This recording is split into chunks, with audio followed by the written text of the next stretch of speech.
The wind cut sharply through the late autumn air, swirling around the streets of St. Petersburg as the great city stirred with life in the distance.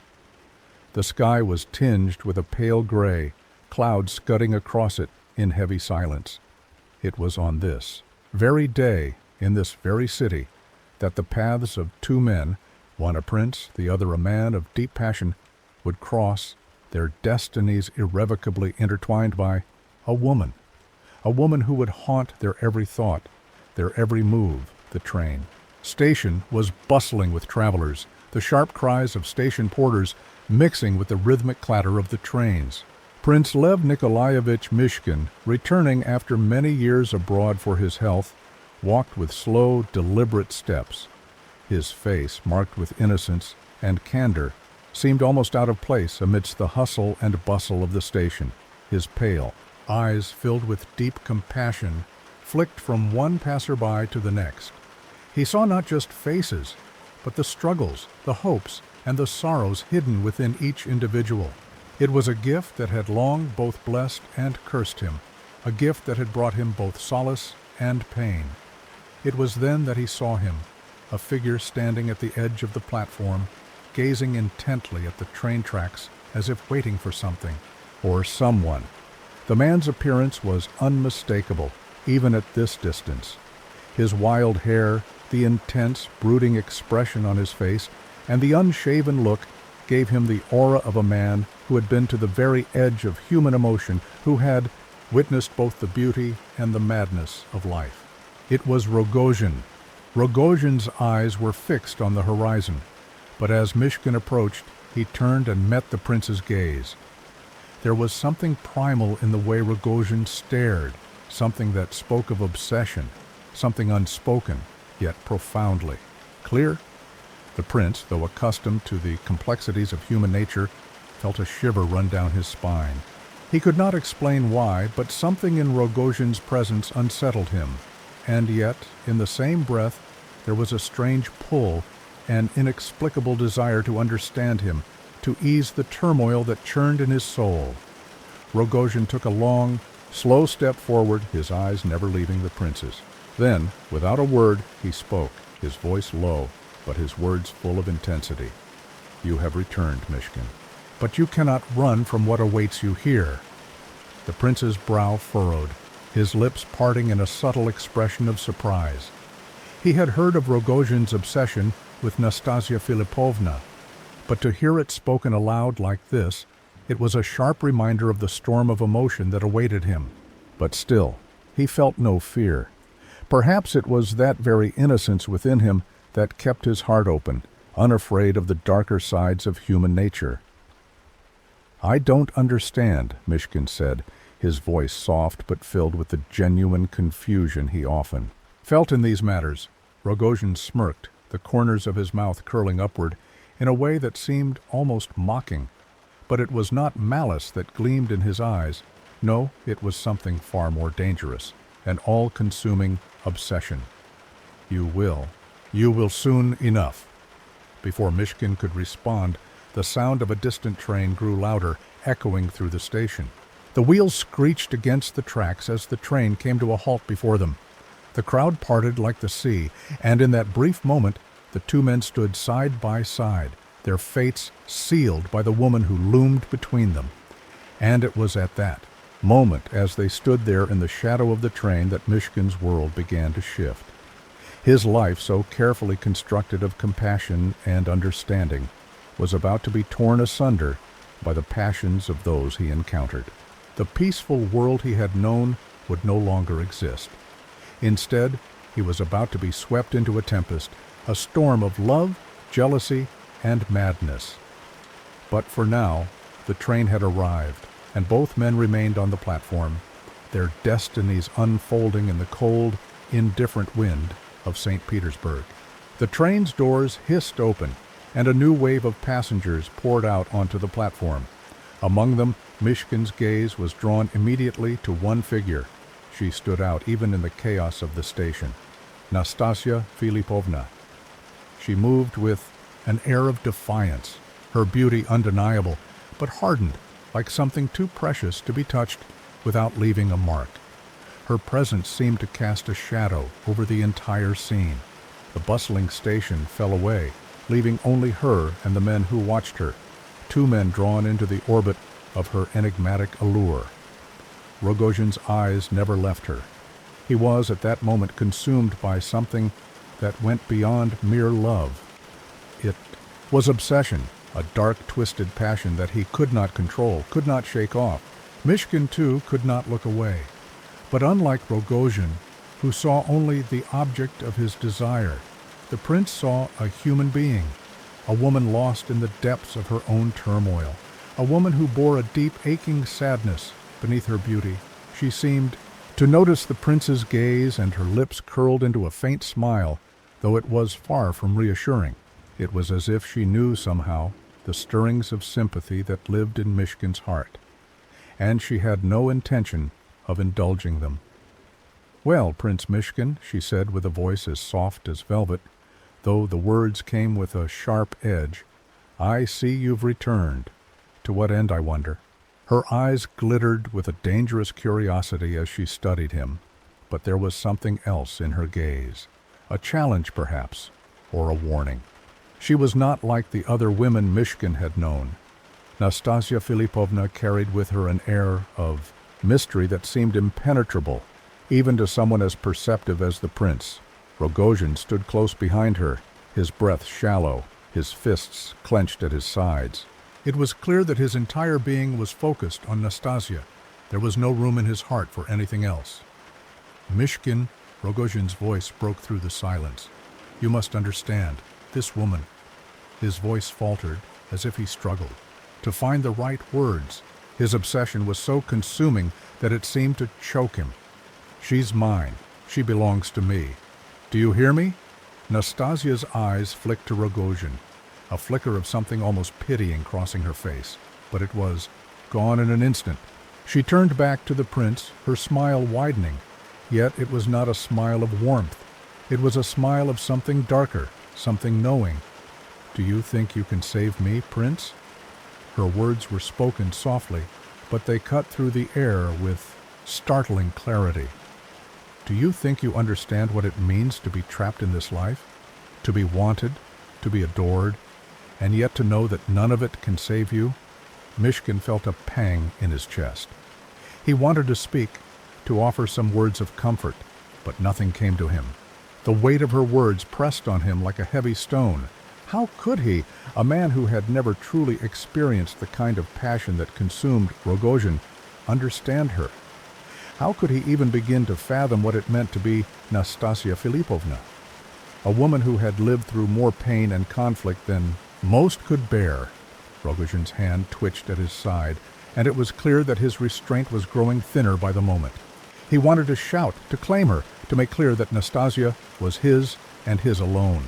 But there was something about the prince, something in the way he looked at her with such empathy, that made Rogojin pause. "You don't understand her," Rogojin growled, his voice now filled with a low, dangerous intensity. "She can never be saved. You can't save her, Mishkin." The prince's expression softened, as it always did when he faced such pain in others. His eyes met Nastasia's, and for a moment the chaos around them seemed to fade into nothingness. It was just the three of them standing there, two men, both in love with the same woman, and Nastasia, the woman who would shape their fates. "You may be right," Mishkin said quietly, his voice full of sorrow.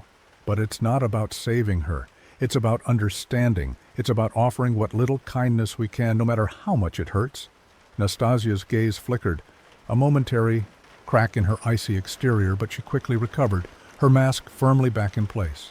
"Kindness," she repeated softly, as if tasting the word. "And what does kindness mean when it can't fix the damage already done?" The question hung in the air, and for a moment all three stood in silence, caught in the web of their tangled emotions. The train station, the city, the world itself seemed to vanish in that instant.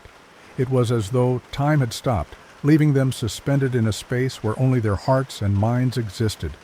But the moment was fleeting. The sound of a whistle pierced the air, signaling the departure of a train. Rogojin's gaze hardened once more, and with a grunt he turned and stalked away from them, disappearing into the crowd. Mishkin watched him go, his heart heavy with the knowledge that the collision of these two men, these two souls, was inevitable. And when it came, there would be no turning back.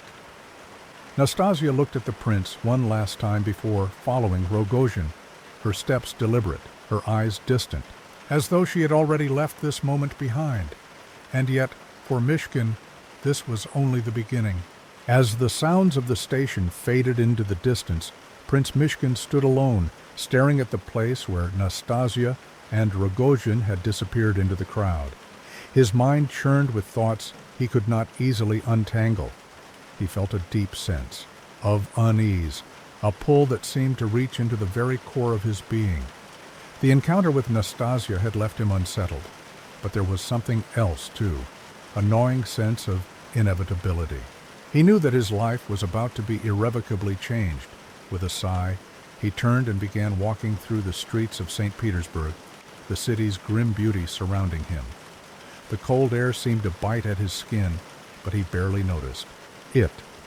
His thoughts were consumed by the people he had just met, especially Nastasia Filipovna. There was something about her, something both tragic and magnetic, that had drawn him in despite his better judgment. Her words echoed in his mind. "Do you think you can save me?" Could he? Could anyone? Or was her fate already sealed, tangled in the madness and obsession that seemed to define her life? As he walked, he passed the familiar landmarks of the city, the grand buildings, the busy streets, the people lost in their own concerns. But none of it seemed to matter. Nothing mattered except Nastasia, except the terrible pull that she seemed to exert over everyone who crossed her path. Mishkin knew that she was the key to understanding the storm that brewed within Rogozhin, but he also knew that delving deeper into her life would only bring pain, not just to her, but to himself as well. Yet, for all the warnings, he could not stop himself. He had already begun to feel the weight of her presence in his life, and somehow he knew that he could not walk away now.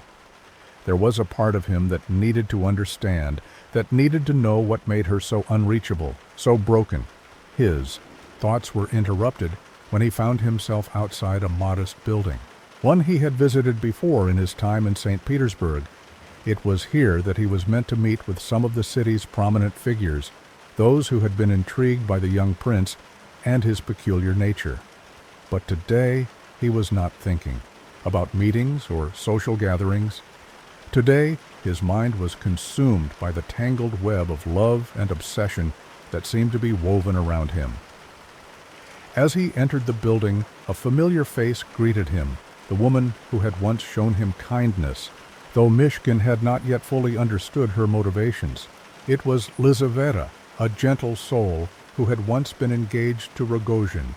She had seemed to have a soft spot for the prince, though she kept her distance, clearly aware of the intensity of the situation around Nastasia. "Mishkin," Lizaveta said, her voice soft as though she had been waiting for him. Her eyes, usually warm, seemed troubled now. "You should not have come." "Lizaveta," Mishkin replied, his voice filled with confusion. "I couldn't stay away. Something pulls me toward them, toward Nastasia." Lizaveta's eyes darkened as she glanced away, her lips pressing into a thin line. "It's dangerous, Prince. You cannot save her. None of us can." "I don't wish to save her," Mishkin said quietly, his voice steady but filled with emotion. "I just want to understand.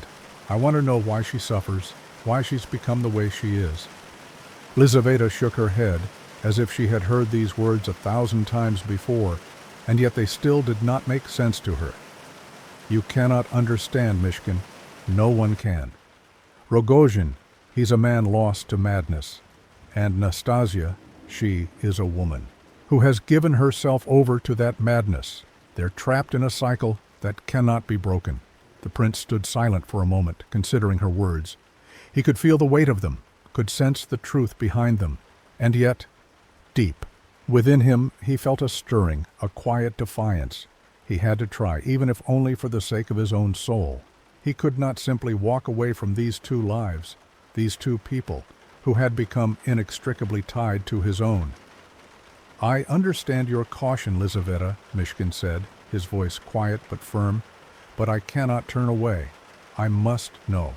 Lizaveta sighed, her shoulders slumping as though the weight of the world had settled upon her. "Then you will have to face the consequences, Prince. And when the storm comes, and it will come, you will understand why none of us could save them."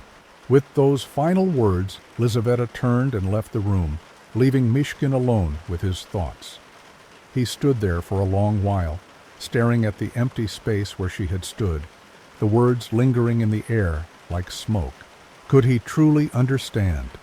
Could he truly save Nastasia from herself, from the storm of emotions and passions that seemed to swirl around her? Or was he simply a fool, destined to be swept away in the same currents as Rogozhin? The questions haunted him as he walked through the city streets, and as the night drew near, he knew that he could not rest. There was a part of him, deep inside, that was determined to find out. But there was another part of him that was terrified of what he might uncover. The days that followed were a blur for Prince Mishkin.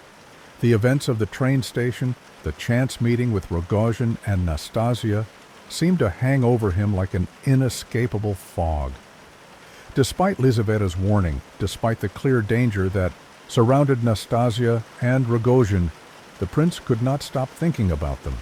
His heart ached for the woman who carried such suffering within her, and his mind was consumed with thoughts of how he might unravel the mystery of her life. It was on the third day after their meeting that he received an unexpected invitation. The handwriting on the envelope was unfamiliar, and the words written inside were simple, yet direct. "Prince Mishkin, you are invited to dinner at the Epanchin household. Please join us at 7 o'clock this evening. We will be honored by your presence."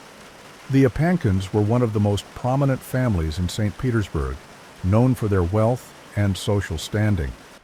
The invitation itself was surprising to Mishkin, for he had not made any particular effort to ingratiate himself with the family. He had met the Epanchins only briefly, but there had been something about their daughter, Aglaya, that had intrigued him. She had seemed to take an interest in him, though he could not yet understand the full extent of her feelings. Yet it was not Aglaya alone that Mishkin thought of as he stared at the invitation. There was something more, a sense of unease, feeling that this dinner was somehow tied to the web that had already ensnared him. The Epanchins were closely connected to the events surrounding Nastasia Filipovna. It seemed that, no matter where he turned, he was drawn deeper into the lives of these people, their passions and their tragedies. As the evening drew near, Mishkin found himself standing outside the grand Epanchin residence, the elaborate facade of the building towering before him. The lights from within glimmered through the windows, casting shadows on the snow-covered streets. The sound of distant music floated through the air, mingling with the murmur of voices inside. He had been unsure whether to attend, but now that he stood before the door, he felt a strange sense of inevitability. He could not escape this world, could not escape the tangled emotions that bound him to these people. And so, with a deep breath, he stepped forward and rang the doorbell. The door opened almost immediately, revealing a servant who led him inside. Mishkin was ushered into the drawing room, where the Epanchin family awaited him. There were several other guests present, but his attention was immediately drawn to one figure standing at the far end of the room, Aglaya. Her beauty was unmistakable, but it was not just her outward appearance that held his gaze. It was the fire in her eyes, the sharp intelligence that seemed to pierce through everything around her. She was talking to a man Mishkin did not recognize, but her focus shifted the moment he entered the room. Her eyes met his, and for a brief second, he saw something there, a flicker of recognition, of curiosity, and perhaps something else. "Ah, Prince Mishkin," Aglaya said, her voice light but filled with warmth. "It's a pleasure to have you with us this evening." The prince smiled, though there was a hint of awkwardness in his expression. He had never been comfortable in high society, and the grandeur of the Epankin home made him feel even more out of place. But there was something in Aglaya's presence that seemed to put him at ease, at least momentarily. "The pleasure is mine, Miss Epankin," he replied, bowing slightly. The conversation around him continued, but Mishkin could not help but feel the weight of the situation. The Epankins were far more than just a well-to-do family. They were inextricably linked to the drama surrounding Nastasia Filipovna. Mishkin had been made aware of the rumors surrounding their interactions with her, especially Aglaya's feelings toward the woman. He had been told that Aglaya despised Nastasia, but there was something about the way she looked at him that made Mishkin wonder if the truth was not so simple. As dinner was served, the conversation shifted to lighter topics, but Mishkin found himself distracted. He could not stop thinking about the tangled relationships that surrounded him. Nastasia, Rogozhin, Aglaya, and now the Epankins. It seemed that everything in this city was connected, like threads woven together in a web that he could neither escape nor fully comprehend. And then, as if fate itself had decided to intervene, the door to the drawing room opened once again, and a figure stepped inside. It was Nastasia Filipovna. The room fell silent for a moment as all eyes turned toward her. Her presence was like a storm that swept into the calm of the evening, bringing with it a tension that was almost palpable. She was as beautiful as Mishkin remembered, but there was something darker in her gaze now, something that spoke of pain, of a life lived in the shadows. Aglaya's face tightened as she saw Nastasia, her eyes narrowing slightly. The tension between the two women was immediate, but it was Nastasia who broke the silence first. "Good evening," she said, her voice smooth but laced with something sharp, something biting. She looked directly at Aglaya, her lips curling into a smile that was anything but friendly. "I hope I haven't interrupted anything." The atmosphere in the room shifted. Mishkin could feel the weight of the moment, the collision of these two worlds. And in that moment, he understood something that he had not before. Nastasia Filipovna, with all her pain and beauty, was at the center of everything, and he was helplessly drawn toward her like a moth to the flame. The room was heavy with an unspoken tension as Nastasia Filipovna stood at the threshold, her eyes glinting with a mixture of challenge and amusement. Aglaya's expression froze, the warmth in her voice gone, replaced by a coldness that was as sharp as a knife. The prince, caught between the two women, felt as though the air itself was thick with unspoken words and unresolved emotions. Nastasia's gaze swept across the room, landing briefly on each guest before resting once more on Aglaya. There was no warmth in her smile, only a brittle kind of beauty, as if she were playing a game and enjoyed watching others squirm. "I hope I'm not intruding." Nastasia's voice was velvet smooth, but it carried an undeniable bite. "I know I wasn't invited, but I thought I would join in the fun. After all, what's a party without a little excitement?" Aglaya, her lips pressed tightly together, said nothing for a moment, her eyes narrowed in silent fury. She had not expected Nastasia to appear here, of all places. It was clear that her presence was no accident. She had come for a reason, and that reason was to throw the delicate balance of the evening into chaos. The other guests exchanged nervous glances, uncertain of how to react to this unexpected arrival. Mishkin, too, felt his stomach tighten. It was as though he were caught in the middle of a storm, helpless to stop it from raging. "Please, Miss Filipovna," Aglaya said, her voice now tight with control. "You are always welcome to join us. However, I must warn you that this evening is not meant for such things." Her words dripped with disdain, but she kept her composure, even as her fists clenched beneath the table. Nastasia took a step further into the room, her gaze never leaving Aglaya. "Such things? Oh, you mean conversation that is too dull for someone. Of my tastes?" She turned her attention to the prince, her expression softening for a brief moment. Prince Mishkin, it's been too long. How have you been? Still playing the role of the innocent soul, the man who sees the good in everyone? Or have you learned a thing or two since our last meeting? Mishkin felt his pulse quicken. Her words, though polite, were laced with a sharpness that made it impossible to ignore. She was challenging him, testing him, just as she had done at the train station. But he could not bring himself to respond with the same venom that seemed to flow from her. Instead, he looked at her with quiet sincerity, as though trying to reach the person buried beneath the layers of cynicism and bitterness. "I've been well, thank you," he said softly, his voice almost too gentle in contrast to the tension in the room. "But I don't believe that's what brings you here tonight. You didn't come for small talk, did you?" Nastasia's lips curved upward into a sly smile, one that hinted at mischief, or perhaps something darker. "You're very perceptive, Prince," she said, her tone laced with a strange kind of admiration.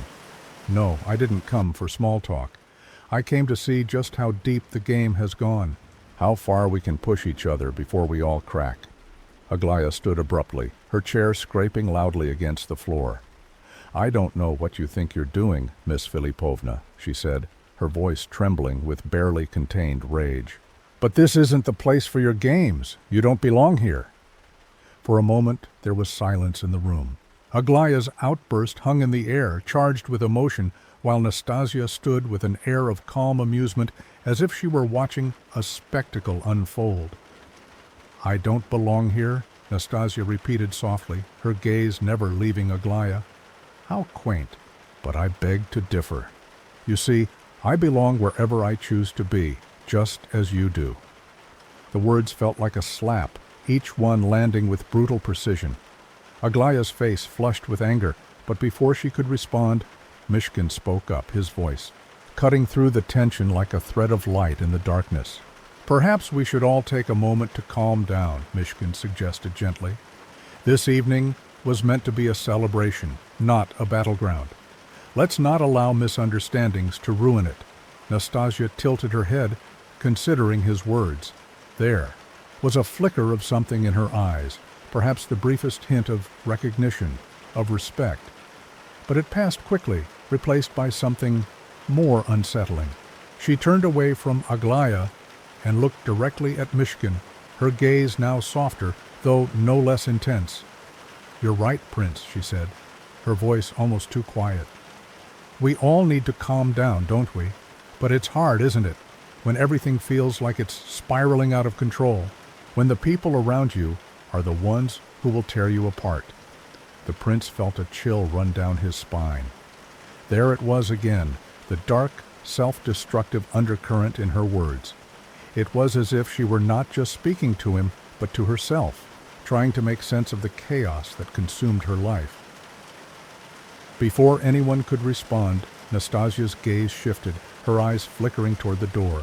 Mishkin followed her line of sight and saw Rogozhin standing in the doorway, his presence as sudden and menacing as the storm that had been building all evening.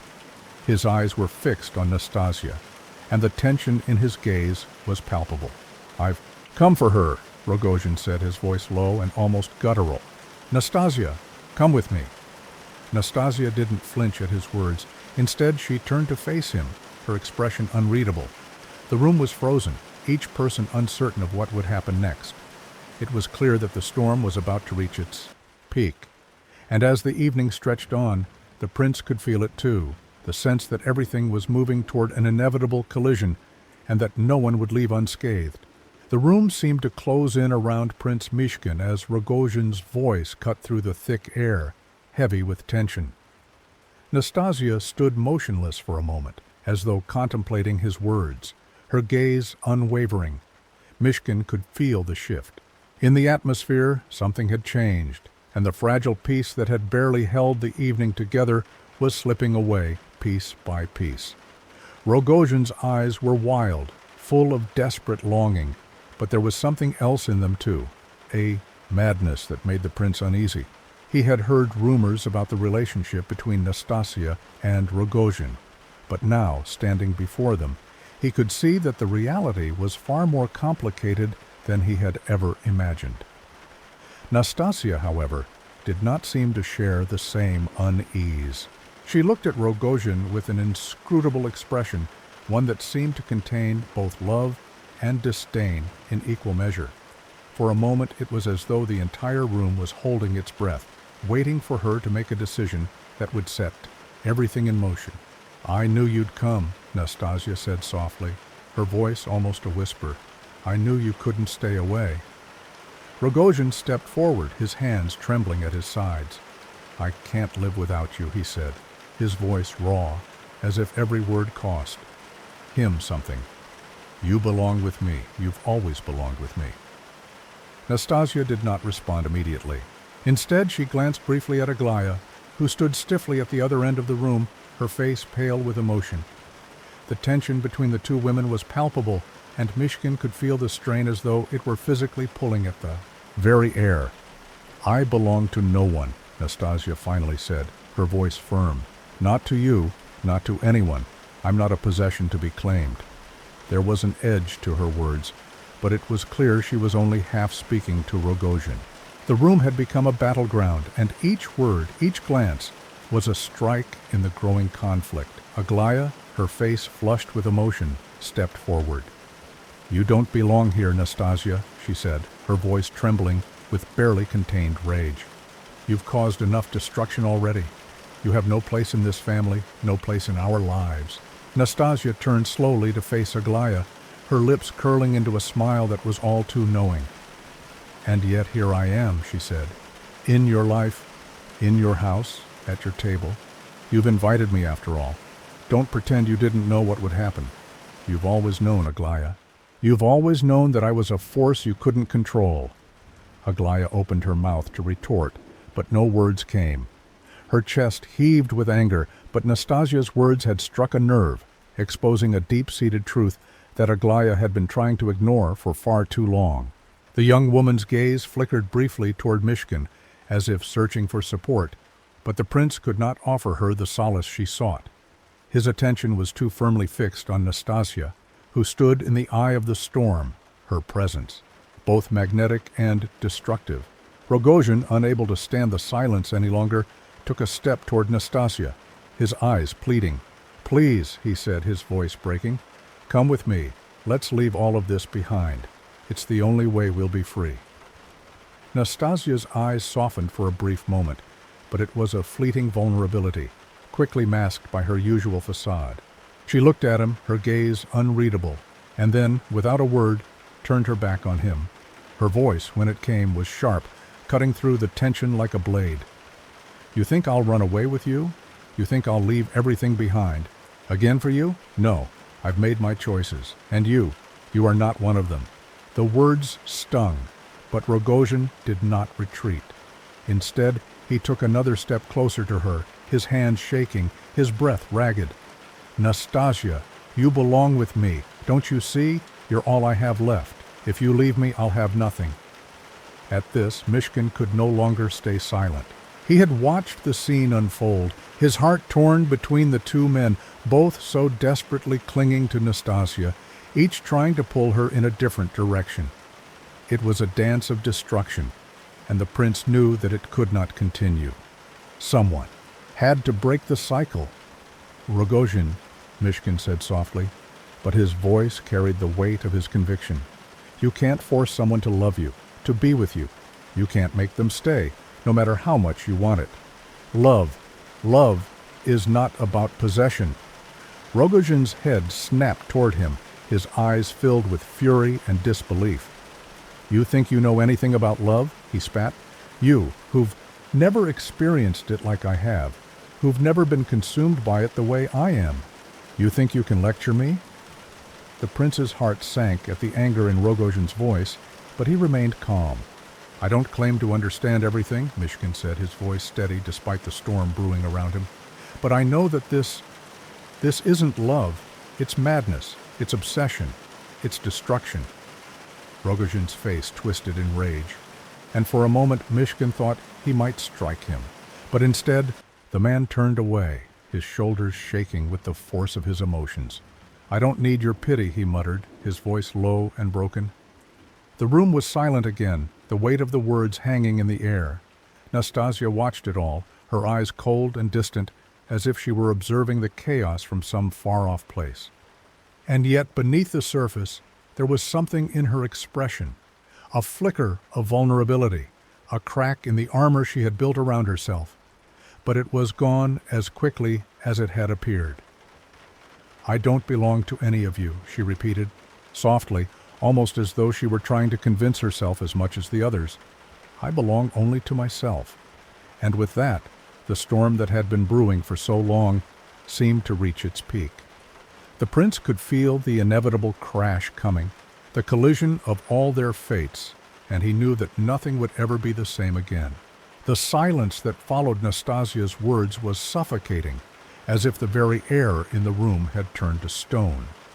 The weight of her declaration hung in the space between them all, a truth that none could deny, yet one that none could truly understand. She stood there, her defiance radiating, as though daring them all to challenge her, to force her to be something she refused to be. Rogojin, his face contorted with desperation, was the first to speak, though his voice was now tinged with something far darker than before. "You think you're free?" he asked, his tone low and dangerous. "You think you can just walk away from everything, from all of us? You can't. We are all trapped in this, Nastasia. Trapped by your games, by your choices, and you think you can just leave?" Nastasia's gaze flickered to him, her expression unreadable, before she shook her head. "No, Rogojin, you don't understand. You never have. It's not about leaving. It's about escaping the chains we've put on ourselves. I don't need you or anyone to define who I am." The words cut through the air like a whip, leaving a stinging silence in their wake. Mishkin could feel the tension between them all, the anger, the pain, the confusion. It was as if every emotion in the room had coalesced into a single, unbearable pressure, and it was only a matter of time before it would break. Aglaya, who had been watching the exchange with a mix of fury and fear, could no longer hold her tongue. She stepped forward, her eyes flashing with anger. "You are a selfish woman, Nastasia," she said, her voice trembling with the force of her emotions. "You play with people's hearts, with their lives. You destroy everything in your path and then leave behind nothing but ashes. You've done it with Rogojin, with Mishkin, and now you want to do it with us. Do you have any idea what you're doing, what you've done to all of us?" Nastasia's eyes narrowed, her expression hardening. "You think you're any different, Aglaya? You think you're innocent? You're just as trapped as I am, just as tangled in this web of lies and expectations. You've spent your life pretending to be the perfect daughter, the perfect woman, but you're just as broken inside as the rest of us." Aglaya recoiled, as though Nastasia had struck her. The words hit harder than any physical blow, for they exposed the very core of her being, her carefully constructed facade. She had always tried to live up to the standards set by her family, by society, but now, in this moment, she was confronted with the truth that she was just as much a prisoner of her own making as Nastasia. Mishkin watched the two women, his heart aching for both of them. He understood the pain that drove Nastasia, the fear of being trapped in a life that didn't fit, the desperate desire to break free from the suffocating expectations of others. But he also saw the goodness in Aglaya, the woman who had been raised to be something she could never truly be, and the quiet despair that lay beneath her outward perfection. It was then that he realized this was the tragedy of their lives, the tragedy of all their lives. They were all, in their own ways, prisoners of their pasts, of the choices they had made and the people they had allowed to define them. And now, in this moment, it seemed that there was no escape, no way out. "Enough!" Rogojin's voice was a low growl, filled with anger and frustration. "This isn't the time for words. We've all said too much already. I don't care about your games, Nastasia. I've come for you, and I won't leave without you. You can't escape me. You can't escape this." He moved toward her, his steps quick and determined, but before he could reach her, Mishkin stepped between them, his presence calm yet resolute. "Rogojin, stop," Mishkin said, his voice firm. This is not the way. Violence will not solve anything. If you truly care for her, then you must understand that you can't force her to love you, to be with you. You cannot control her, and you cannot make her choose you." Rogojin's eyes blazed with fury as he glared at the prince. "And what would you know of love, Mishkin? What would you know of the depths to which a man can sink for love? You think you can fix this? You think you can solve everything with your words? This is beyond you. This is beyond all of us." Mishkin met his gaze with a quiet intensity, undeterred by the anger in Rogojin's eyes. "I don't claim to have the answers, but I know that this cannot continue. If we keep fighting, if we keep hurting each other, then we'll all be lost." There was a moment of silence, a brief pause in the madness, and for the first time, Nastasia seemed to consider his words. She stood still, her eyes flickering between Mishkin and Rogojin, as though weighing her options. It was clear that the decision before her was monumental, that her next move would change everything. Finally, Nastasia spoke, her voice low but firm. "I don't need saving. I don't need anyone to fix me, least of all you, Mishkin, and I don't need Rogojin to decide my fate for me." She turned away from them all, walking slowly to the window, her gaze focused on something outside, something far beyond their reach. "I have lived my life the way I have chosen," she continued, her back to them, her voice filled with a strange sense of finality. "And I will die by my own hand, not by anyone else's." The words struck like a blow, and for a moment the room was engulfed in a silence so deep it felt as though time itself had stopped. Mishkin's heart tightened in his chest as he watched Nastasia, standing there alone, cut off from the world, from all of them. It was clear now that the choices she had made, the path she had walked, had led her to a place of isolation, a place from which there could be no return, and in that moment, Mishkin realized the full depth of her tragedy. She was not just a woman torn between two men, between love and obsession. She was a soul lost, adrift in a sea of her own making, unable to find peace, unable to find redemption. As the prince watched her, a sense of hopelessness settled over him. There was nothing he could do to save her, and the cruel truth was that perhaps she didn't want to be saved. The room felt colder now, the air heavy with unspoken words and unshed tears.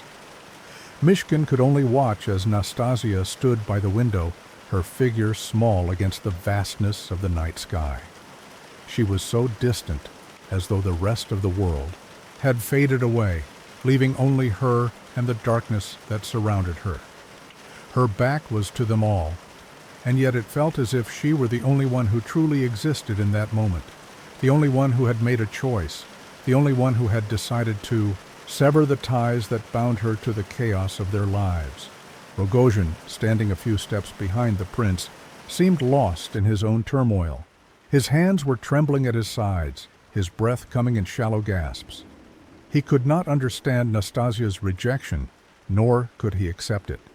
His love for her was all-consuming, all-powerful, but it had become twisted, distorted by obsession. He had given everything for her, and yet she remained unreachable, beyond his grasp. "I can't let her go," Rogojin muttered, his voice broken. I can't lose her." The words seemed to hang in the air, thick with despair, and Mishkin felt a pang of pity for the man. He had seen this kind of love before, the kind that consumes, that blinds, that destroys. It was a love that was not born of mutual understanding or respect, but of desperation and need, and, in the end, it only led to ruin. "Mishkin," Rogojin said, his voice pleading, "tell me what to do. Tell me how to make her love me. I can't live without her." Mishkin turned slowly to face him, his expression calm, yet filled with sorrow. "You can't make her love you, Rogojin. You can't force someone to feel something they don't. All you can do is accept that sometimes love isn't enough. Sometimes you have to let go." Rogojin's eyes flashed with anger at the prince's words. "Let go? You want me to just let her go after everything I've done for her, after everything we've been through?" You don't understand, Mishkin. You've never loved anyone like I love her. You've never been willing to sacrifice everything for her. Mishkin's heart ached at the rawness in Rogojin's voice, but he knew that the man's love, as powerful as it was ultimately a destructive force. It was not the kind of love that could save them. It was the kind of love that would tear them apart. I understand more than you think, Mishkin said softly. I understand the pain of loving someone who cannot love you back. But you must realize that this isn't love anymore. It's a trap. It's a cycle that will never end, no matter how much you give, no matter how much you suffer.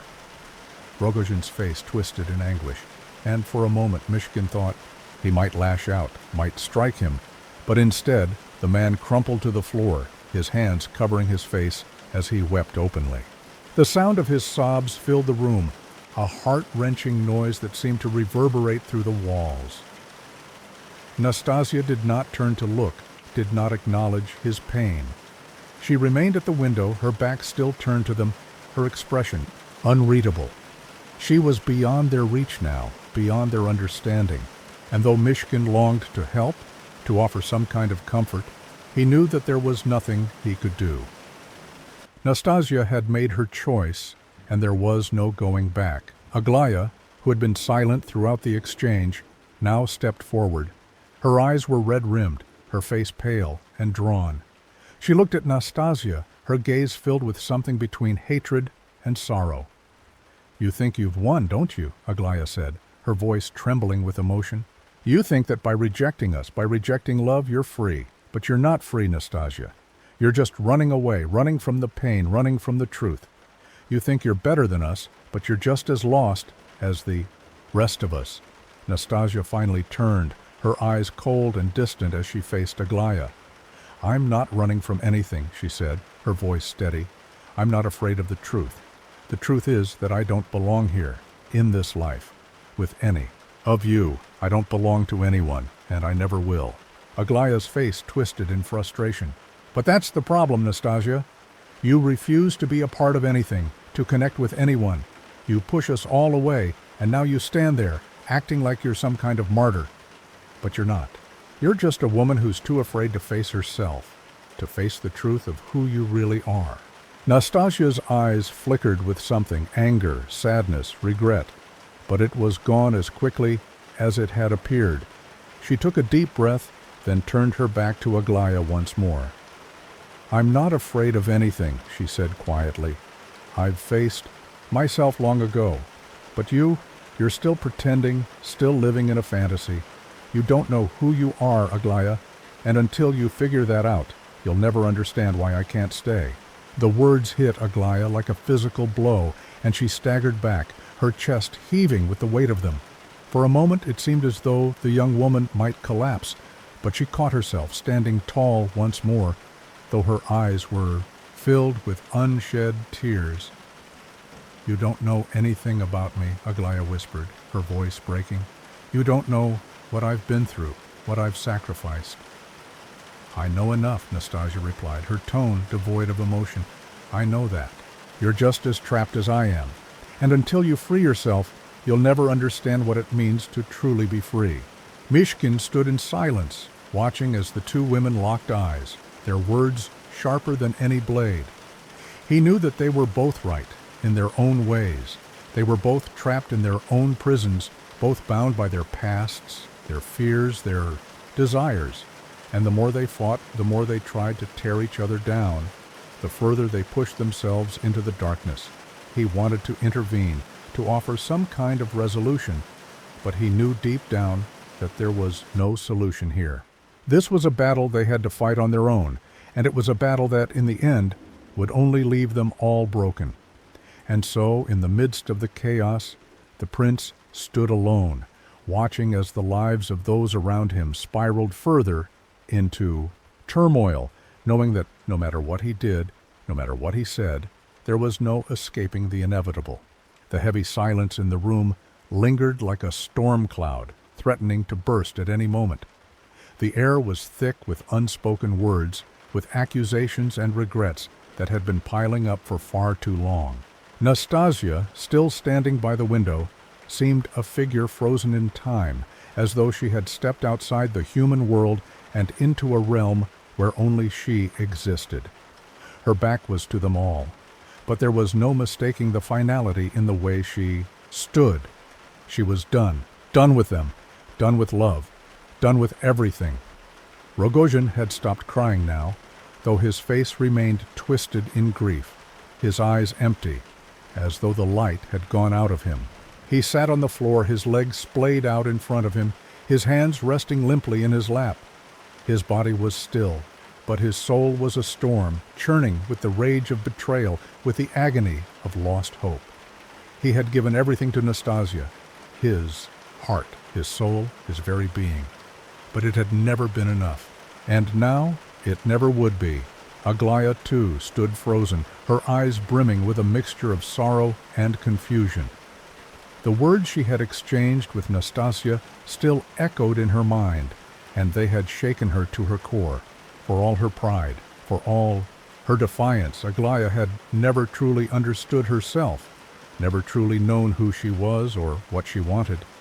She had lived her life in the shadow of others' expectations, her family's, society's, and in that moment Nastasia had shown her the terrible truth that Aglaya, too, was trapped.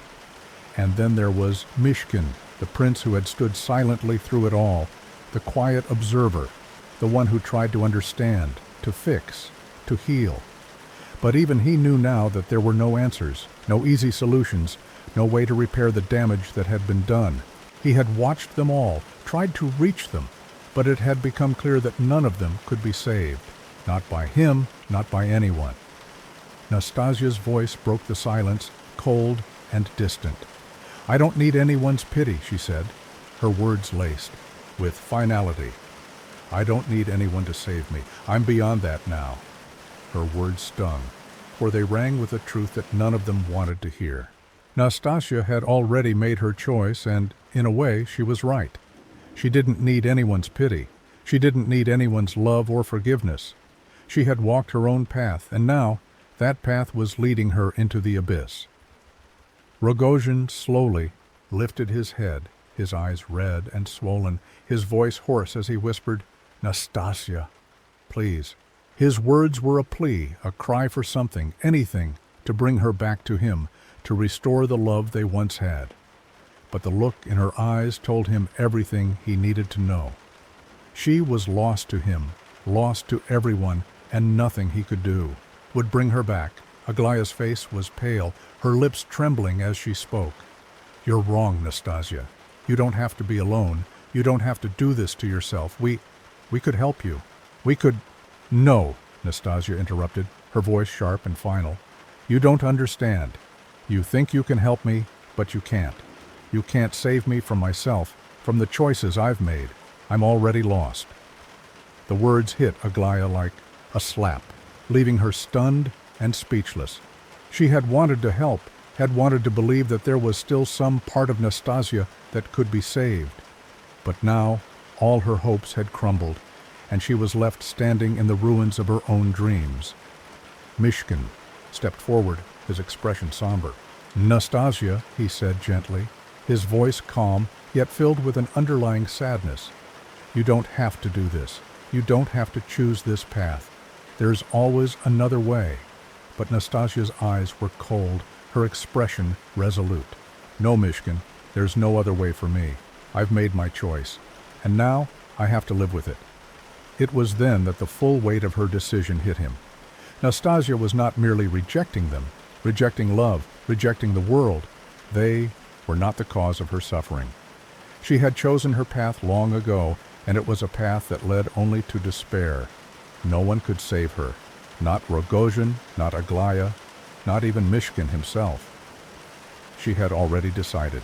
A deep sadness settled over Mishkin's heart, but there was no anger in him, no bitterness, only pity for Nastasia, for Rogojin, for Aglaya, for himself. They were all prisoners of their own making, bound by their choices, their desires, their fears. And now there was no way to undo the damage that had been done. As Nastasia stood by the window, her back to them all, The world outside seemed to mirror her state of mind. The sky was dark, the stars obscured by clouds, the night a vast emptiness that stretched on forever.